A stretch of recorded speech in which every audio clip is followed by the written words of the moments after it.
Young Cowboy signed the wrong paper and accidentally married a stranger in front of everyone. This is the extraordinary story of 24-year-old Nathaniel Nate Benjamin Crawford, a hard-working cowboy whose inability to read would lead to the most embarrassing and life-changing mistake of his life.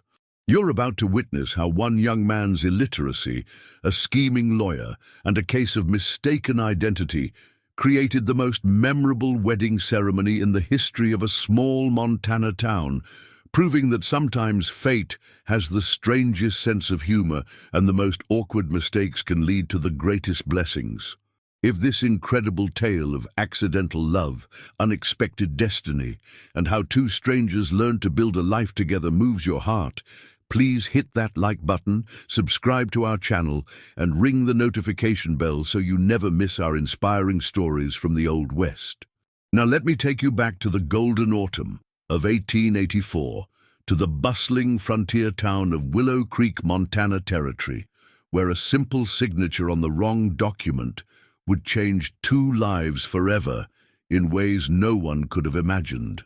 The crisp October air carried the scent of wood smoke and fallen leaves as Nathaniel Crawford rode his bay mare down the main street of Willow Creek, Montana Territory.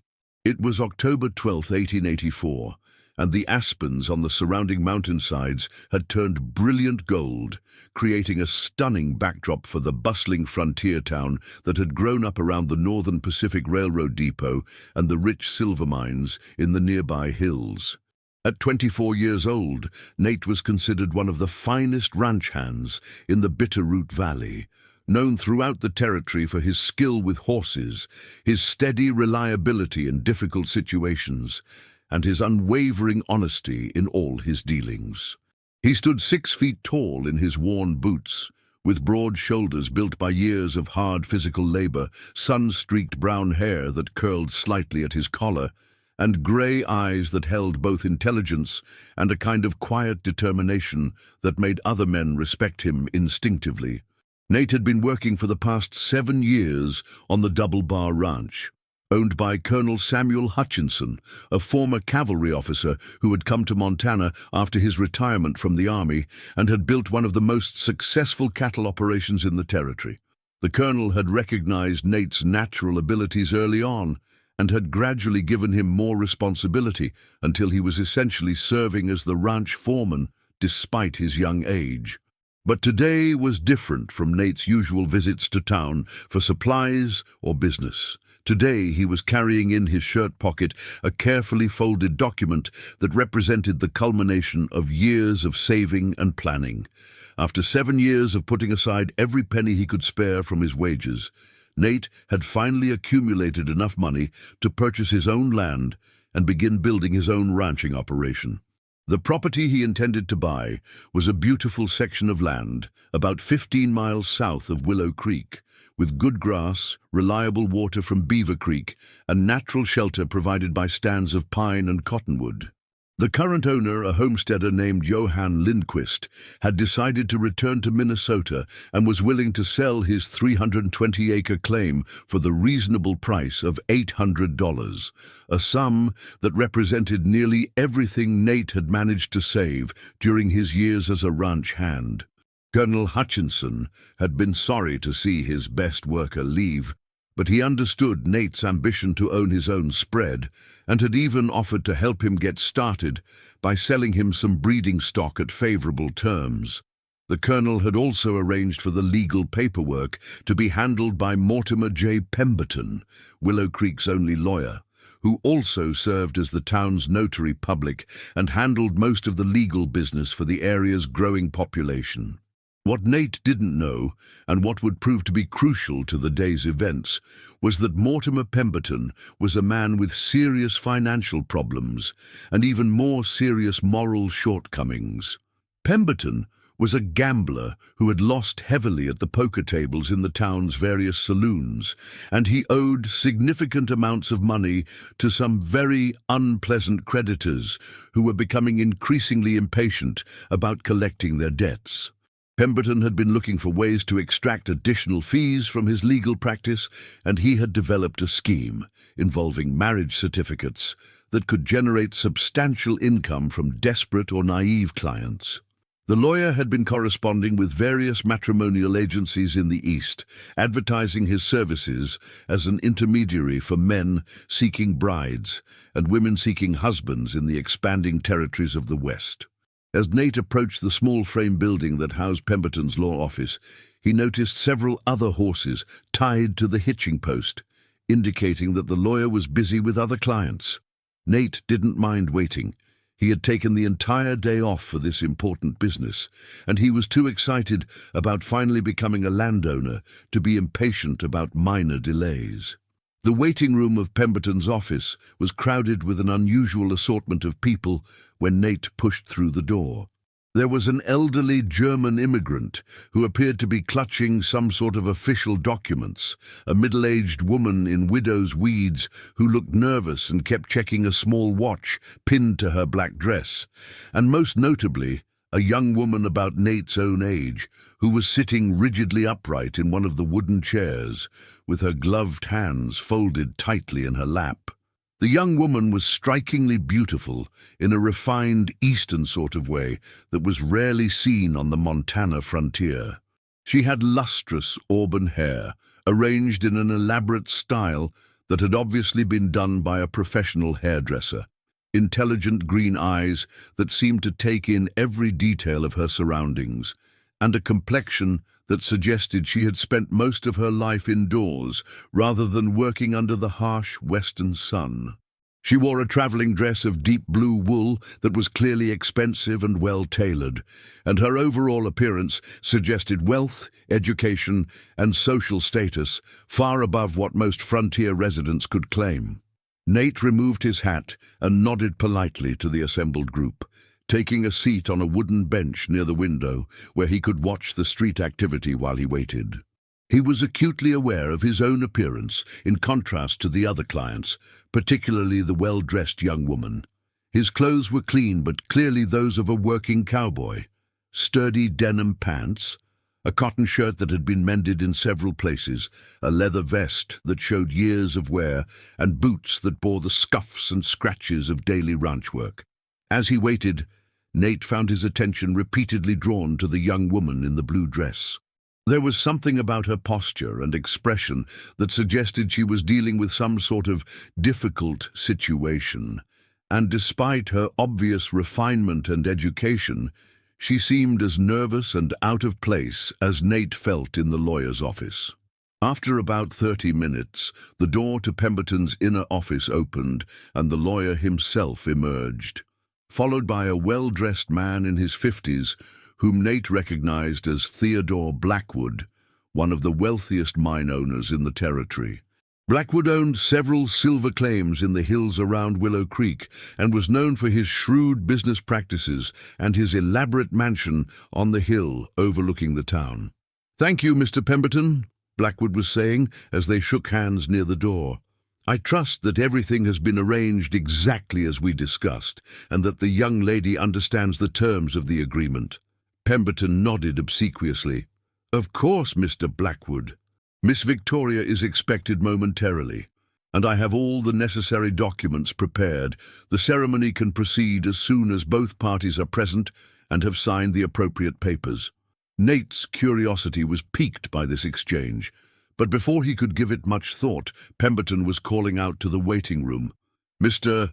Crawford, I believe you have some business with me regarding a land purchase." Nate stood up, clutching the folded document that represented his purchase agreement with Johann Lindquist, and followed Pemberton into the inner office. The room was dominated by a large wooden desk covered with stacks of papers, law books, and the various implements of legal business. Behind the desk hung a diploma from some Eastern law school that Nate couldn't read, along with several official-looking certificates that presumably established Pemberton's credentials to practice law in Montana Territory. "Now then, Mr. Crawford," Pemberton said, settling into his chair behind the desk, "Colonel Hutchinson mentioned that you needed some legal documents prepared and notarized. I assume this concerns the Lindquist property that we discussed last week?" "Yes, sir," Nate replied, pulling the purchase agreement from his pocket and placing it on the desk. Mr. Lindquist and I have agreed on all the terms, and I've got the money ready. I just need you to make sure everything is legal and proper." Pemberton picked up the document and spread it out on his desk. But before he could examine it properly, there was a sharp knock on the outer door of his office. "Excuse me for just a moment, Mr. Crawford," he said, rising from his desk. "I believe another client has arrived, and this may actually work out quite conveniently for both of you." Nate wasn't sure what Pemberton meant by that comment, but he sat quietly while the lawyer went to answer the door. He could hear voices in the outer room, including what sounded like a heated discussion between Pemberton and at least two other people, but he couldn't make out the specific words being exchanged. After several minutes, Pemberton returned to the inner office, followed by the young woman in the blue dress whom Nate had noticed in the waiting room. She looked even more nervous and uncertain than she had earlier, and Nate could see that her hands were actually trembling slightly as she clutched a small beaded purse. "Mr. Crawford," Pemberton announced with what struck Nate as excessive formality, "I'd like you to meet Miss Victoria Catherine Ashworth. Miss Ashworth, this is Mr. Nathaniel Crawford, one of our most respected ranchers." The introduction puzzled Nate, who wondered why he was being presented as a rancher when he was still just a ranch hand, and why this obviously well-bred young lady was being introduced to him at all. But he stood up politely and extended his hand, which Miss Ashworth shook briefly with her gloved fingers. "It's a pleasure to meet you, Mr. Crawford," she said in a soft voice that carried the accent of someone who had been educated in the East, probably Boston or Philadelphia. "I hope I trust that everything will proceed smoothly." "Pleased to meet you too, miss," Nate replied, still confused about the purpose of the introduction, but trying to be polite. "Are you here about some land business too?" Miss Ashworth looked questioningly at Pemberton, who quickly intervened. "Actually, Mr. Crawford, Miss Ashworth's business is related to yours in a way that I think will prove quite advantageous to both of you.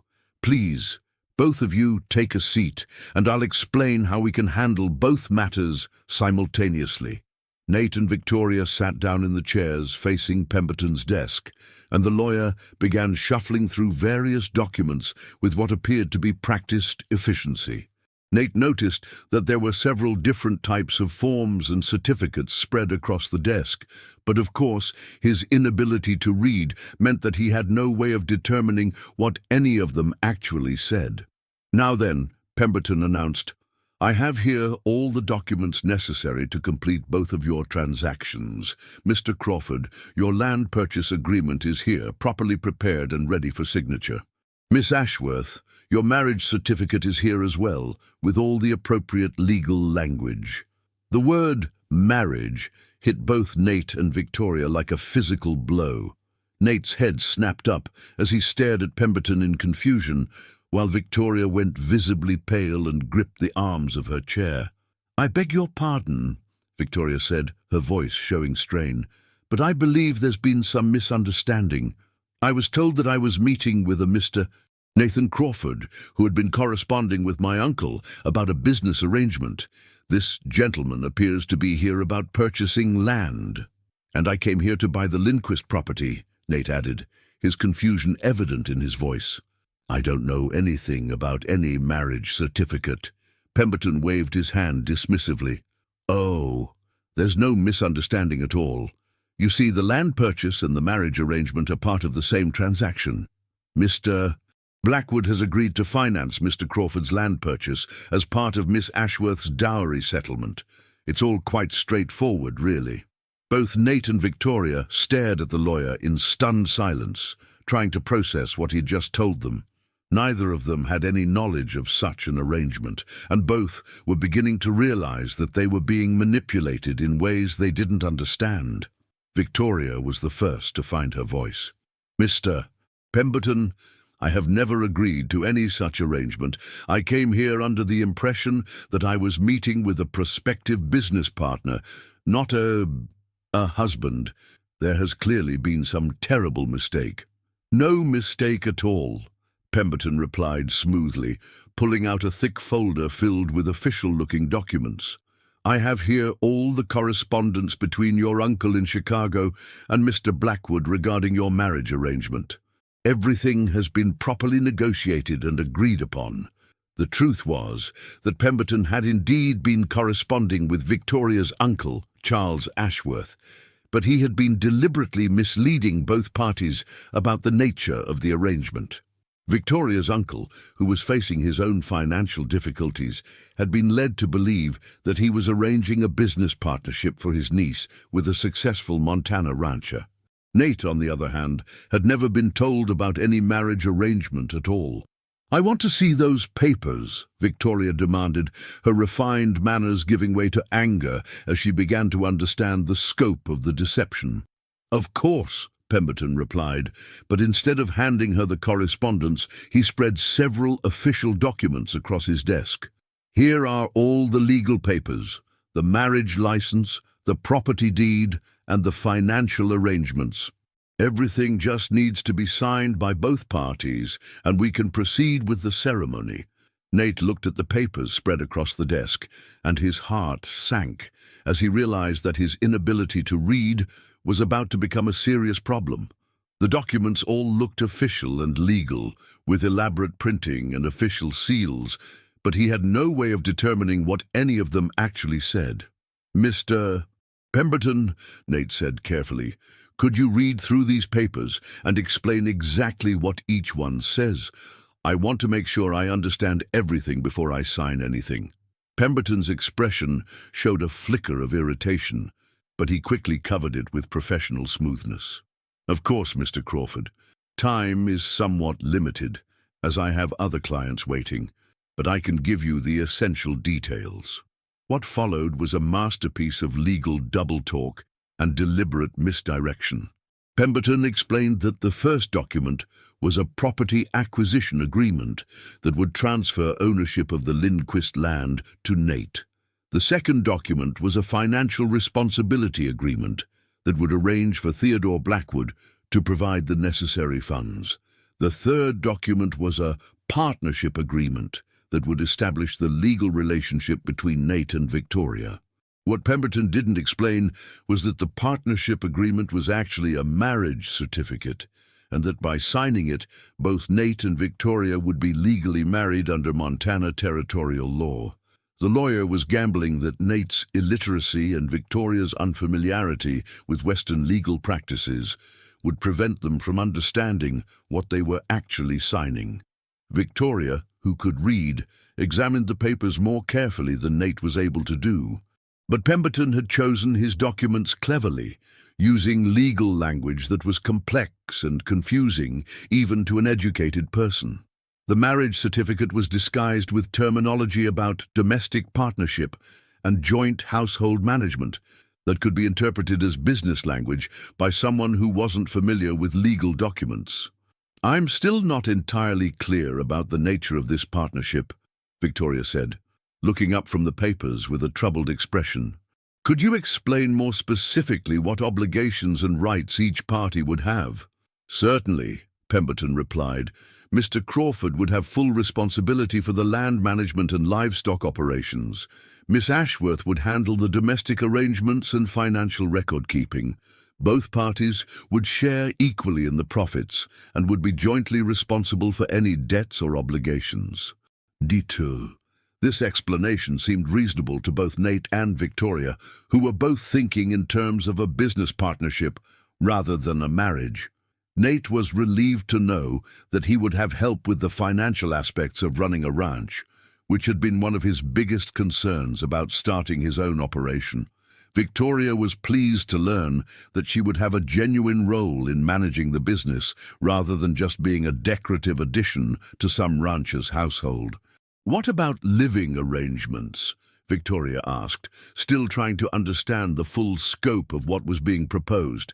"There's a perfectly adequate house on the property," Pemberton answered, "with separate bedrooms and all the necessary facilities. You would both have your privacy while sharing the common areas for business purposes." This seemed reasonable to both of them, and gradually Nate and Victoria began to think that perhaps this unexpected arrangement might actually work to their mutual benefit.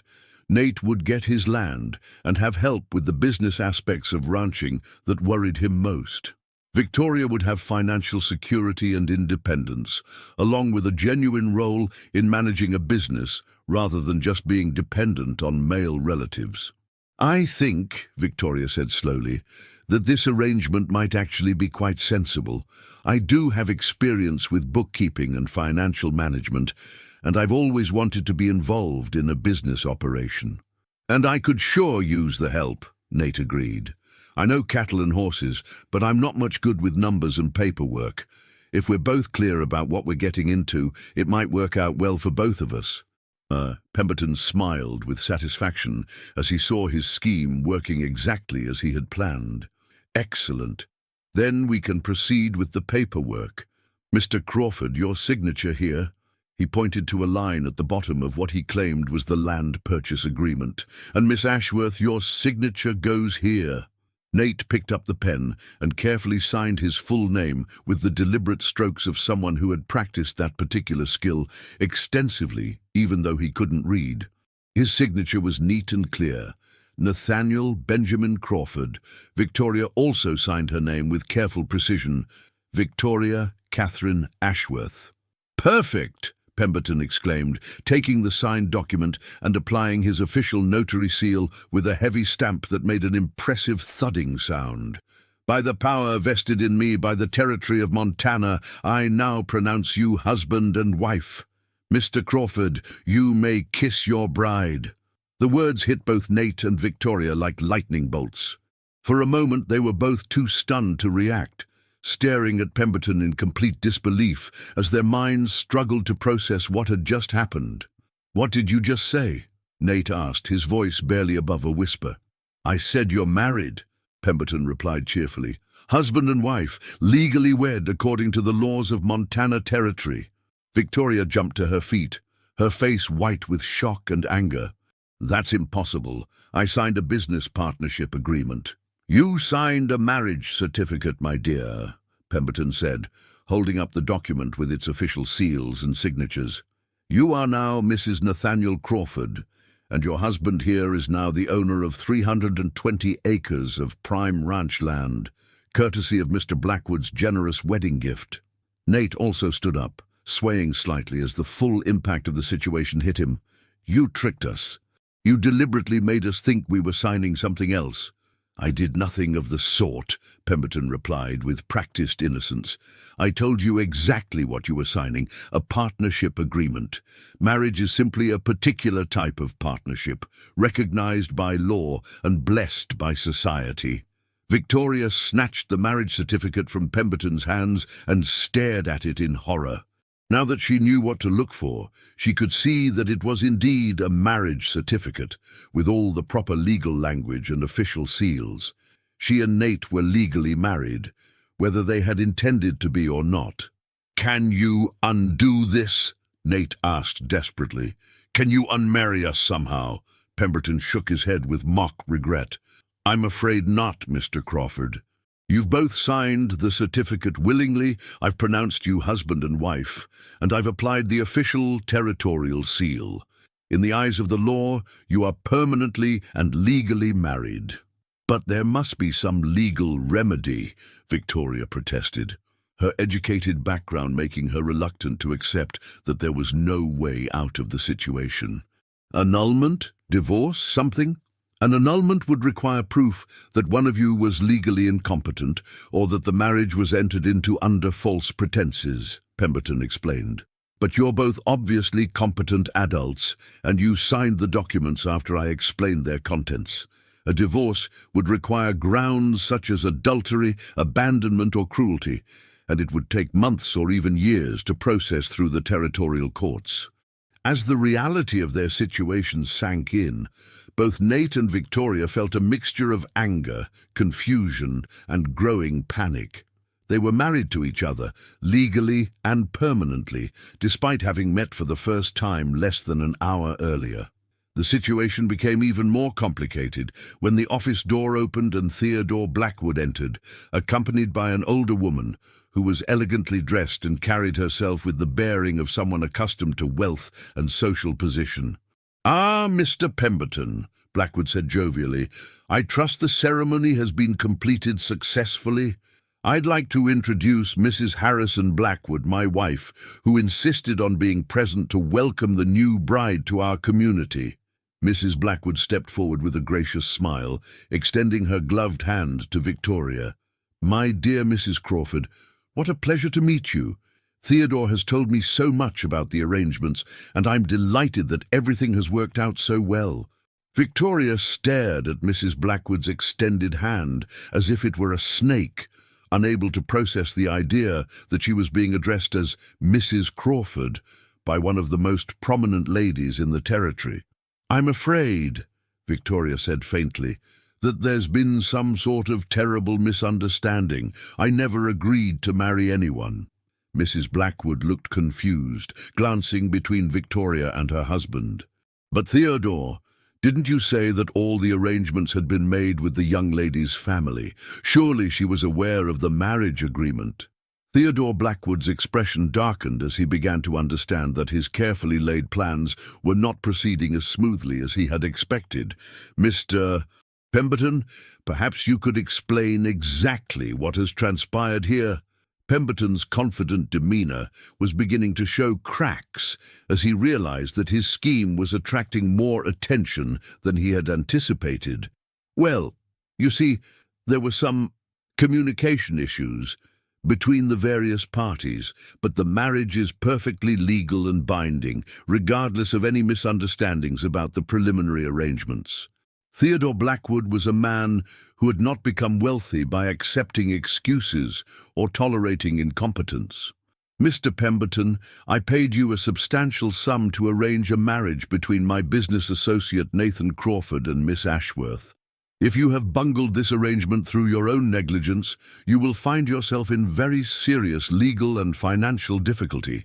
The mention of payment suddenly made many things clear to both Nate and Victoria.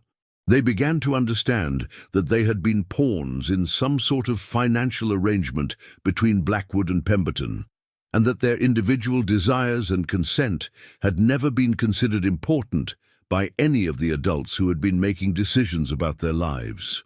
Mr. Blackwood, Nate said, his voice showing growing anger, nobody asked me if I wanted to be married. I came here to buy land, not to get a wife I never met.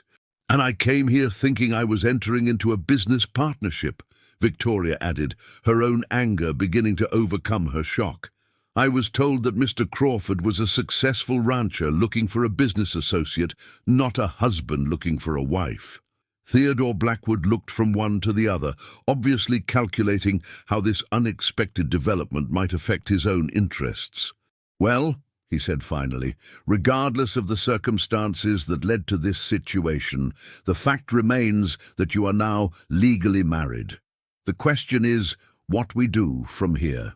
Mrs. Blackwood, who had been listening to this exchange with growing understanding, stepped forward with the practical attitude of a woman who had dealt with difficult situations throughout her life on the frontier.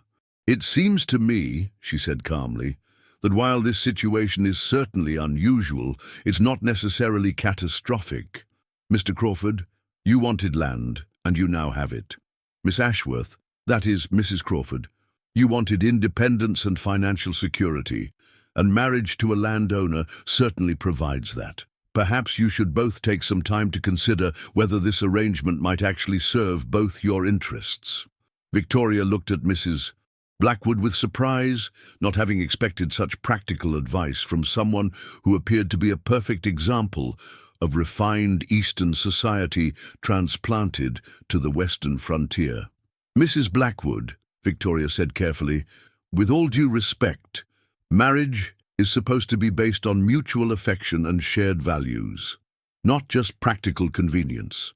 My dear, Mrs. Blackwood replied with a slight smile, I've been married for 32 years to a man I met exactly twice before our wedding day. Our marriage was arranged by our families for financial and social reasons, just as yours has been, but we learned to respect and care for each other and eventually to love each other. Some of the happiest marriages I know began with arrangements just as practical as yours. Nate had been listening to this conversation with growing confusion about what he should do or say.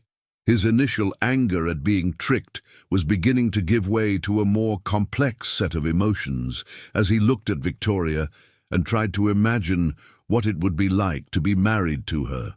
She was certainly the most beautiful woman he had ever seen, and her obvious education and refinement were both intimidating and attractive to a man who was acutely aware of his own rough background and limited schooling.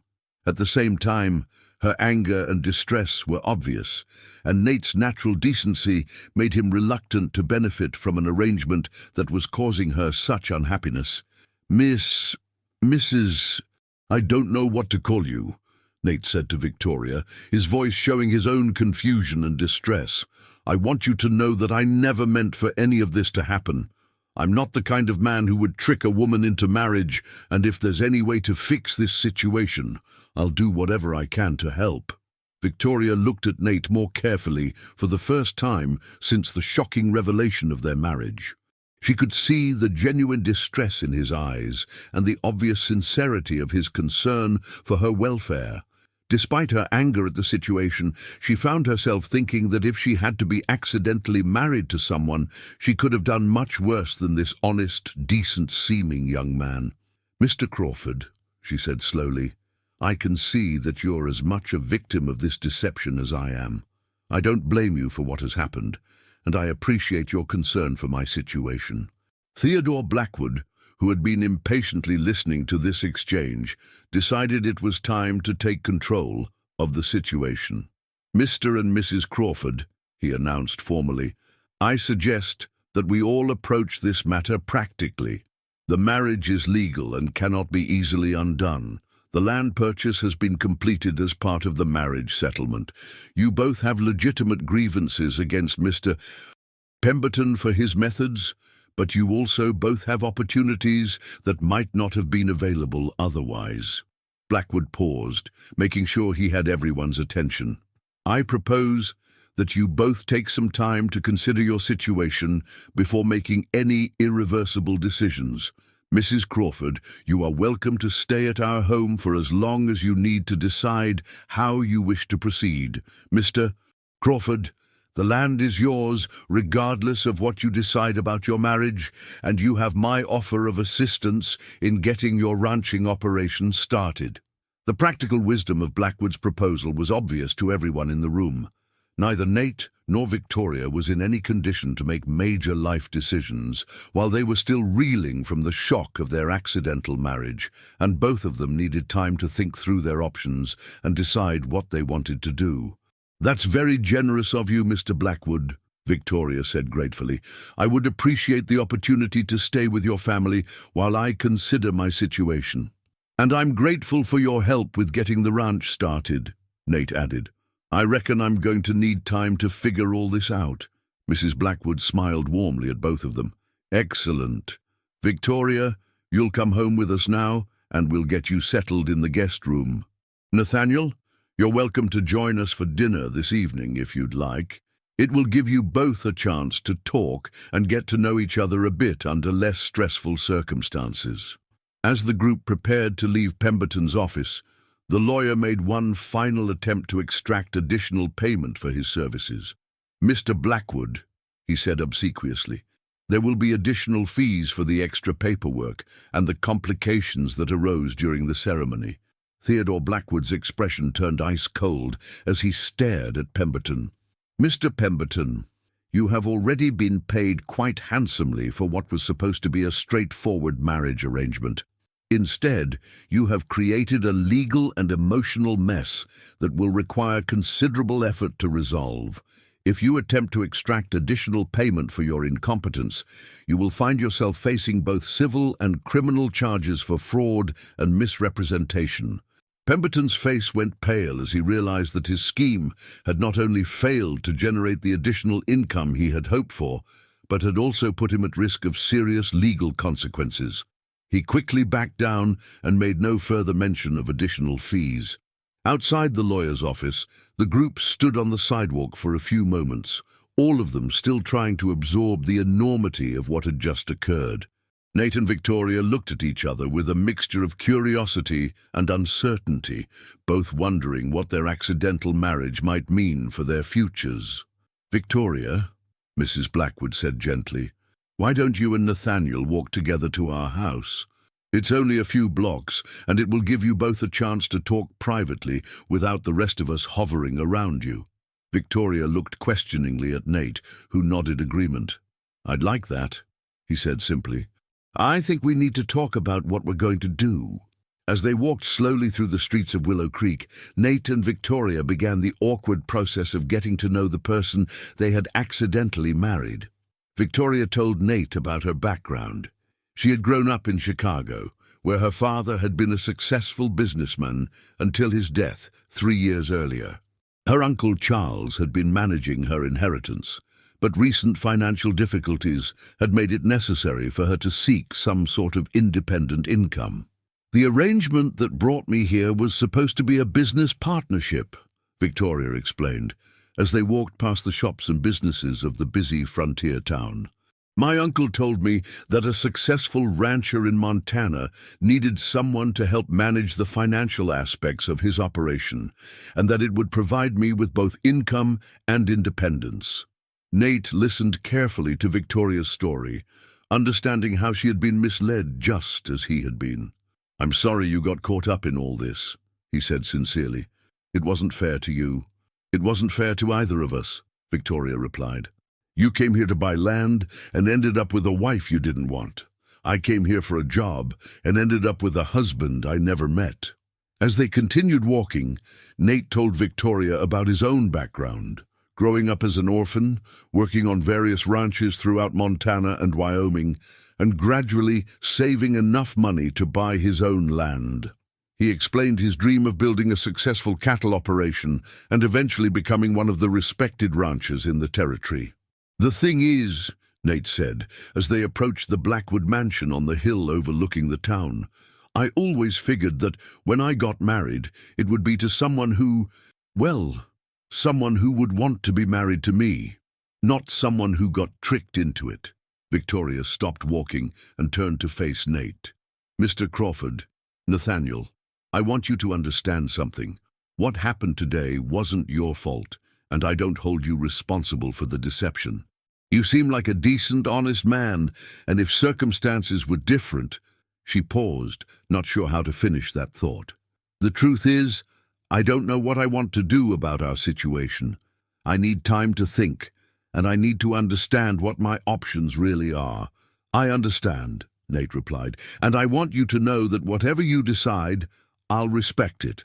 If you want to try to get this marriage annulled or dissolved somehow, I'll help however I can.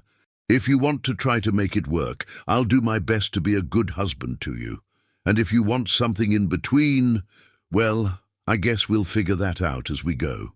Victoria smiled for the first time since the shocking revelation in Pemberton's office. "Thank you, Nathaniel. That means more to me than you might realize." Indeed, the Blackwood Mansion was an impressive 2-story structure built of local stone and timber, with a wraparound porch and large windows that provided views of both the town below and the mountains beyond. It was clearly the home of wealthy people, furnished with expensive items that had been shipped from the east at considerable cost. Mrs. Blackwood greeted them at the door and immediately set about making Victoria comfortable, showing her to a beautifully appointed guest room and providing her with everything she might need for an extended stay. Theodore Blackwood took Nate to his study, where they could discuss the practical aspects of the land purchase and the ranching operation. "Nathaniel," Blackwood said as they settled into leather chairs beside a stone fireplace, "I want you to understand that regardless of what happens with your marriage situation, your ownership of the Lindquist property is secure. The land is yours, free and clear, and I'm prepared to honor my commitment to help you get your cattle operation started." "I appreciate that, Mr. Blackwood," Nate replied.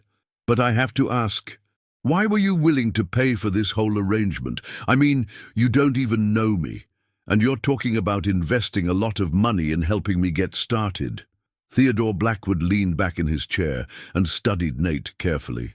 "That's a fair question, And you deserve an honest answer.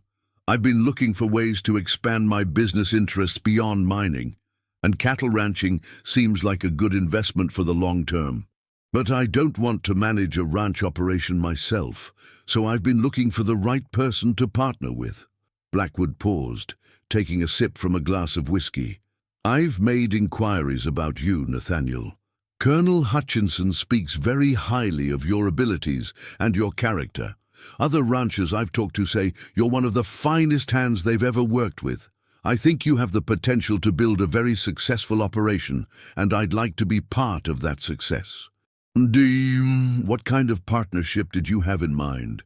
Nate asked, though he was still trying to understand how his accidental marriage fit into these business plans.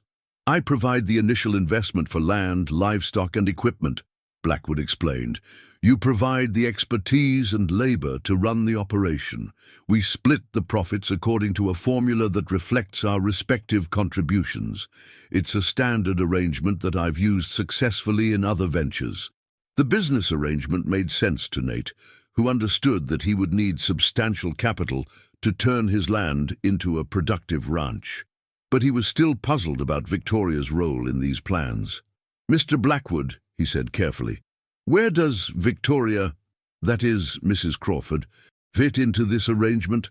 I mean, what was she supposed to contribute to the partnership?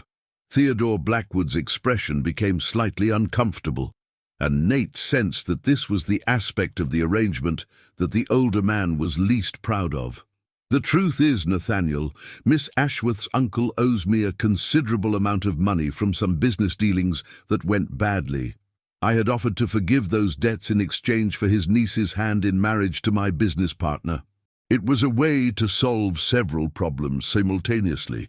Charles Ashworth's financial difficulties, Miss Ashworth's need for financial security, and my partner's need for a wife who could handle the social and domestic aspects of running a successful ranch. Nate stared at Blackwood as the full scope of the manipulation became clear. So Victoria was basically being sold to pay off her uncle's debts. That's a rather harsh way to put it, Blackwood replied defensively, but essentially accurate. Such arrangements are not uncommon in business circles, and they often work out quite well for all parties involved. Nate felt a surge of anger on Victoria's behalf. Did she know that's what was happening?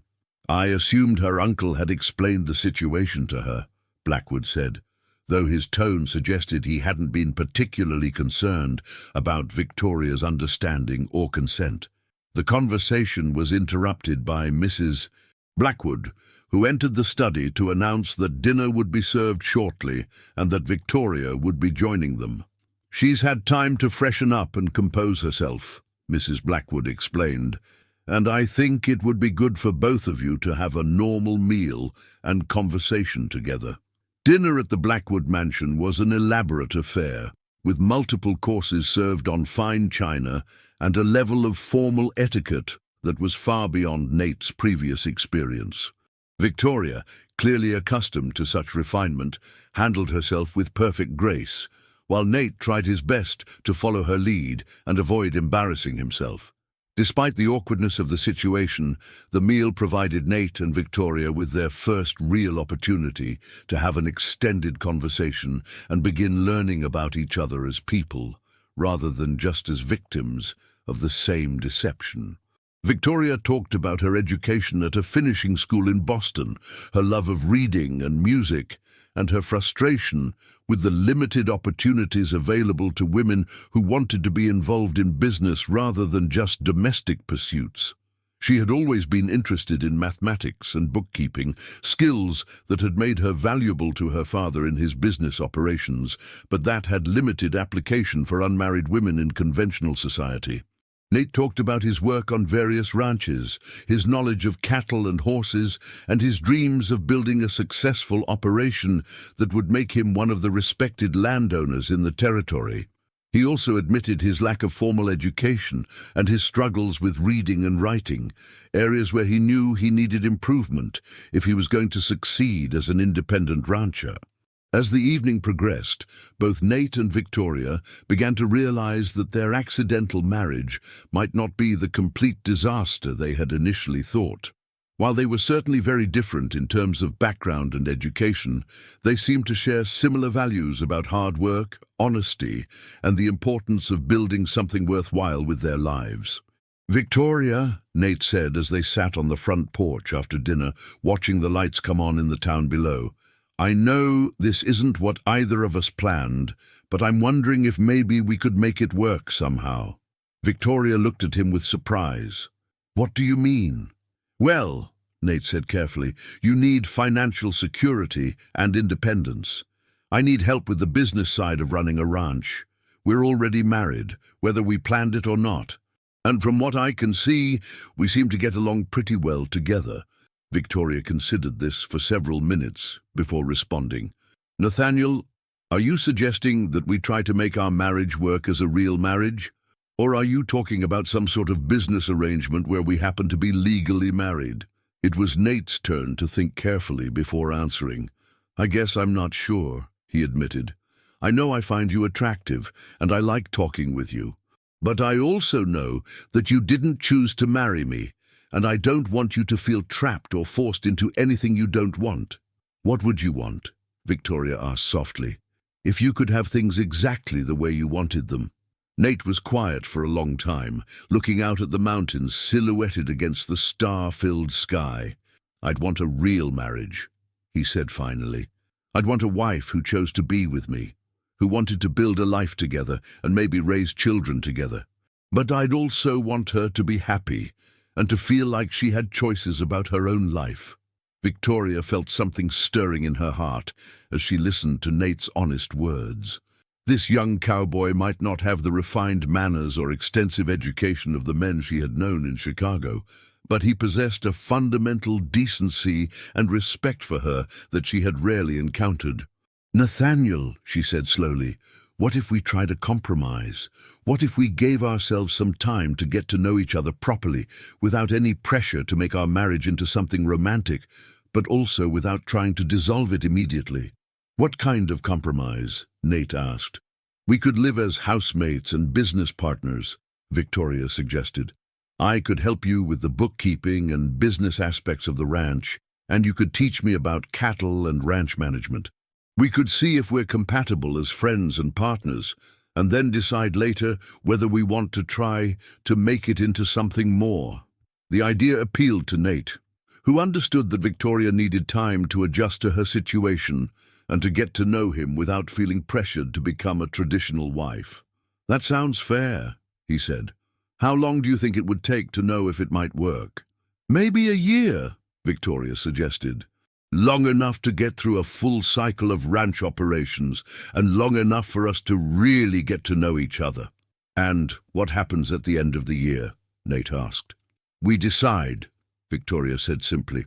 "We decide whether we want to try to build a real marriage together, or whether we want to find some way to go our separate ways." They shook hands on their agreement, and both of them felt relief at having found a path forward that didn't require immediate decisions about the rest of their lives.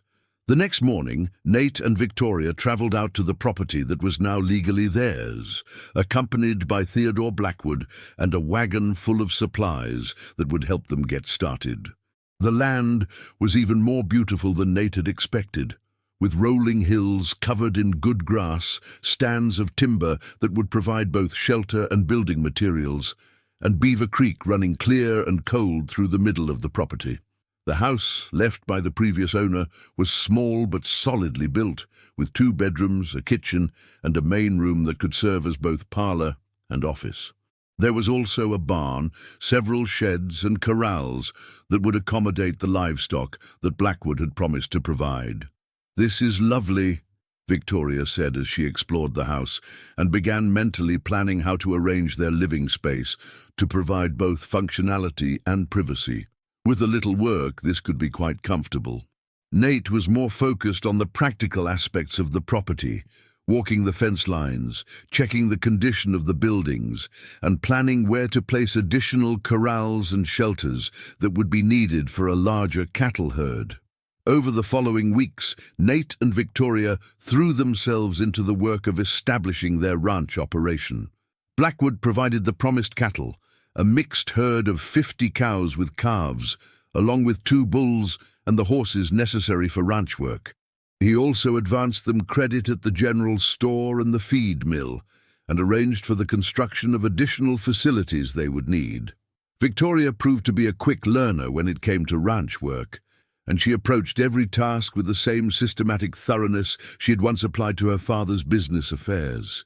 She learned to milk cows, tend chickens, and prepare the hearty meals that ranch work required.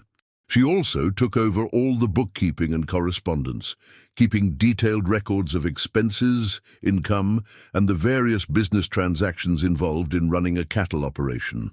Nate was amazed by Victoria's competence and determination, and he found himself teaching her about cattle behavior, horse management, and the 1,000 small details that made the difference between success and failure in ranching.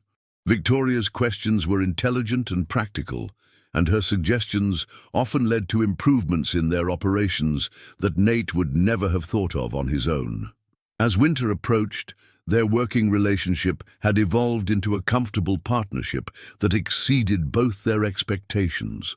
They had settled into routines that made efficient use of both their skills, and they had learned to communicate effectively about everything from daily chores to long-term planning for the ranch. But it was during the isolation of their first winter together that their relationship began to change in more fundamental ways. With fewer outside distractions and more time spent in each other's company, they began to share stories about their childhoods, their dreams for the future, and their thoughts about the kind of life they wanted to build. Victoria learned about Nate's loneliness as an orphan, his determination to prove himself worthy of respect, and his deep appreciation for the natural beauty of the Montana landscape. Nate learned about Victoria's intellectual curiosity, her frustration with the limitations placed on women in conventional society, and her desire to be part of building something important and lasting. The turning point in their relationship came during a blizzard in January that trapped them in the house for 3 days. With nothing to do but talk, read, and play cards, they discovered that they enjoyed each other's company in ways that went beyond their practical partnership. Victoria began teaching Nate to read more effectively, using ranch supply catalogs and newspapers to help him improve his literacy skills. Nate began teaching Victoria to play chess with a set that Theodore Blackwood had given them, and their evening games became a regular part of their routine. But perhaps most importantly, they began to confide in each other about their hopes and fears for their unusual marriage. Victoria admitted that she had begun to care for Nate more than she had expected, but that she was afraid of becoming too dependent on a relationship that had begun with deception. Nate admitted that he was falling in love with Victoria, but that he was afraid she would never be able to truly love a man with his rough background and limited education. Their first kiss happened on a snowy evening in February, as they sat by the fire playing chess and talking about their plans for the spring. It was tentative and gentle, an expression of growing affection rather than passion, and it marked the beginning of their transition from business partners to something much deeper. By the time spring arrived, Nate and Victoria had acknowledged to themselves and each other that their arranged marriage had become a real one, based on mutual love and respect, rather than just practical convenience. They had learned to trust each other completely, to rely on each other's strengths, and to support each other through difficulties and challenges. Their second year together was marked by the expansion of their cattle operation and their growing reputation as one of the most successful young couples in the territory.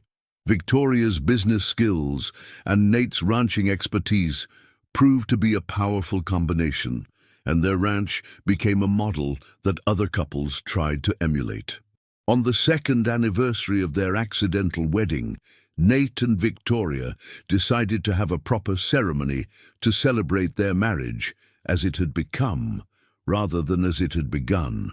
The ceremony was held at the small church in Willow Creek, with the entire community invited to witness their renewal of vows. Theodore and Mrs. Blackwood served as their witnesses, and even Mortimer Pemberton attended, though he had the grace to look embarrassed about his role in their original deception. The ceremony was simple but heartfelt, with vows that Nate and Victoria had written themselves to reflect their journey from strangers to partners to lovers. 2 years ago, Nate said in his wedding speech, "I thought I was signing a paper to buy land. I had no idea I was signing up for the greatest adventure of my life. Victoria, you've made me a better man than I ever thought I could be, and I promise to spend the rest of our lives proving that I'm worthy of the love you've given me." Victoria's response brought tears to the eyes of many in the congregation. "Nathaniel, you've shown me that love doesn't require perfect circumstances or ideal beginnings. You've proven that two people can build something beautiful together if they're willing to trust each other and work toward common goals. I promise to be your partner in all things for the rest of our lives." Their story became legendary in Willow Creek and throughout the surrounding territory, told and retold as an example of how unexpected events could lead to extraordinary blessings. Other couples facing difficulties in their own marriages would point to Nate and Victoria as proof that love could grow from the most unlikely soil when it was nurtured with patience, honesty, and genuine care for each other's welfare. The ranch continued to prosper over the years, eventually growing into one of the largest and most successful operations in Montana territory. Nate and Victoria raised 5 children together, teaching them both the practical skills needed for frontier life and the values of education, hard work, and respect for others regardless of their background or circumstances. Victoria became a leader in the territorial movement for women's education and property rights, using her success as a ranch owner to demonstrate that women were capable of managing complex business operations. Nate served several terms in the territorial legislature, where he worked to improve conditions for working families and to ensure that the benefits of Montana's growth were shared fairly among all residents. Their original house on Beaver Creek was eventually replaced by a larger, more elegant structure that better reflected their prosperity and status in the community. But they kept the original building as a guest house and study, and they would often retreat there when they wanted to remember their early days together and the simple happiness they had found in learning to love each other. The marriage certificate that had caused them so much initial distress became a treasured family document, displayed in a frame in their parlor as a reminder of how the most important events in life often come from the most unexpected directions. Their children would often ask to hear the story of how their parents had accidentally gotten married, and each telling reinforced the family's belief that love was stronger than circumstances, and that good things could come from even the most confusing beginnings. Theodore Blackwood remained a close friend and business associate throughout their lives, eventually becoming the godfather to their eldest son and a regular visitor to their ranch. He often said that arranging their accidental marriage was the best business deal he had ever made, though he learned to be more careful about ensuring that all parties understood exactly what they were agreeing to in future transactions. Mrs. Blackwood became Victoria's closest friend and mentor, helping her navigate the social complexities of frontier society and supporting her efforts to create opportunities for other women in the territory. The friendship between the two women lasted until Mrs. Blackwood's death many years later, and Victoria often credited her with providing the guidance and support that had made her successful transition to Western life possible. Even Mortimer Pemberton eventually redeemed himself, though it took several years and considerable effort on his part. The shock of nearly being prosecuted for fraud led him to reform his business practices and to become one of the most ethical lawyers in the territory. He handled many legal matters for Nate and Victoria over the years, always refusing to accept payment as his way of making amends for his original deception. As Nate and Victoria grew older, They often reflected on the strange series of events that had brought them together and the life they had built from such an awkward beginning. They understood that their story was unusual, but they also recognized that it illustrated timeless truths about the nature of love and marriage. Love, they learned, was not just a feeling, but a choice that had to be made repeatedly over the course of a lifetime. Marriage was not just a romantic partnership, but a practical collaboration that required both people to contribute their best efforts towards shared goals. And happiness was not something that happened to people, but something that people created through their daily choices about how to treat each other and how to approach the challenges that life inevitably presented. Their love story became part of the folklore of Montana Territory, inspiring other couples who faced their own difficulties and challenges. People would say that if Nate and Victoria could build such a successful marriage, starting from complete deception and misunderstanding, then any couple could overcome their problems with sufficient patience, understanding, and commitment to making their relationship work.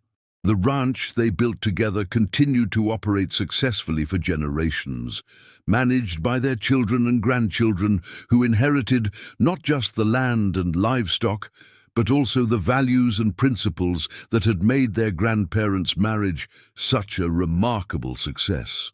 This incredible tale reminds us that life's most beautiful chapters often begin with its most unexpected plot twists. Nate and Victoria's story shows us that true love isn't about perfect beginnings or ideal circumstances. It's about two people choosing to build something beautiful together, even when they start from the most awkward and uncertain foundation. When we approach life's surprises with open hearts, honest communication, and genuine care for one another, we create the possibility for joy and fulfillment that surpasses our wildest dreams. If this story of accidental love becoming destined partnership has touched your heart, please hit that like button, subscribe to our channel for more incredible tales from history, and share this story with someone who needs to be reminded that the best things in life often come from the most unexpected places. After all, we never know when our own mistakes might be leading us exactly where we're meant to be.